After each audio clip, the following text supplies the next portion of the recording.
Hello everybody, Lake Station Community Advocate and Educator here. I kind of wanted to touch on something real fast. I'm going to be talking about TIF districts, which is tax increment funded districts, and why they're pretty important, and some things that are really eerily around our neighborhood.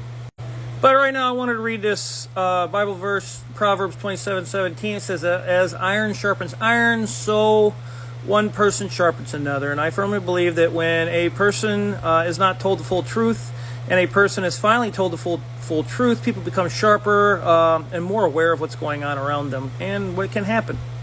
In TIF districts, I would like for you, not to take my word, but to do the research for yourself, and good resources, by the way, maybe universities, things like that, that have already done all the research. They found the methods, the data, the research, the findings, and all that good stuff. They've already done it for us all. And if there's research and development and data and all that stuff and methods that are behind it, chances are they're almost correct to 100%, right? And that minuscule maybe not is very, very transparent. So low you can almost see through it. But tax increment funded districts, right? Basically, public officials use these often, and they're usually very controversial. And they are also used by local public officials, political officials, things like that. It gives the town a false sense of growth and advancements. And it usually helps keep the political parties and their cronies in their positions. That's what happens. That's what happens under the skin of this.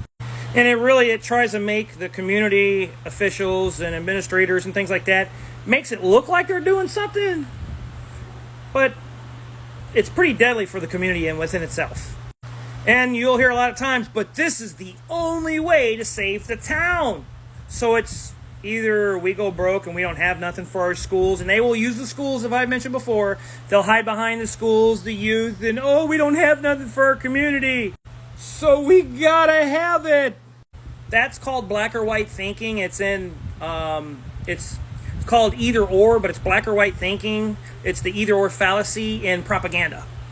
Basically, two choices are only given. It's either the town goes broke or we need to accept a TIF district because we need to fix everything. And this is our total and complete fix to everything.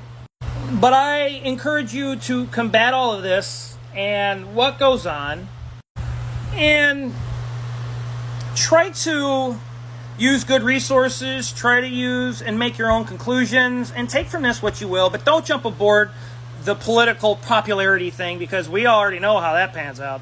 And let's face it, political popularity and that popularity of that person doesn't care about your future or your taxes, only if it's going into pockets.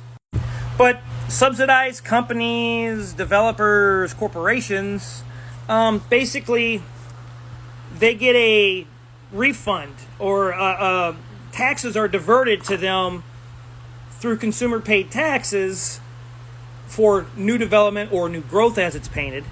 And that within itself is just a masterpiece painted up with poison, and is actually very deadly for the community and for community growth. Even though you may see a new gas station pop up, or small new businesses pop in, or we got 2 or 3 new houses within a neighborhood, it's still very deadly to the community, and we'll get to that throughout the multiple parts I'm going to be doing on the TIF district. But again, I want you to combat this with simple research of your own. Don't take my word, but take from this what you will. For some good resources when you're researching, and make your own conclusions. Don't take nobody's word for it. Research it for yourself, and don't wait until you're having an open public forum to go, okay, that sounds great, because they worded it well. Anything can be worded well, but the reality is TIFs aren't really good, and that's why Indiana lawmakers are fighting for some transparency and accountability within TIF districts and those that are running those TIF districts. So, and like I said, when you research and do this for yourself, no one can demonize you, and you find the findings on your own without bias. And please do it without bias, because it's pretty important. But we're going to kind of backtrack and go through the basics of a TIF, the power and the money and who gets it, who controls it, economic development, the tax base, the land usage and what they do with it and how they get it, and how this stuff can be curbed.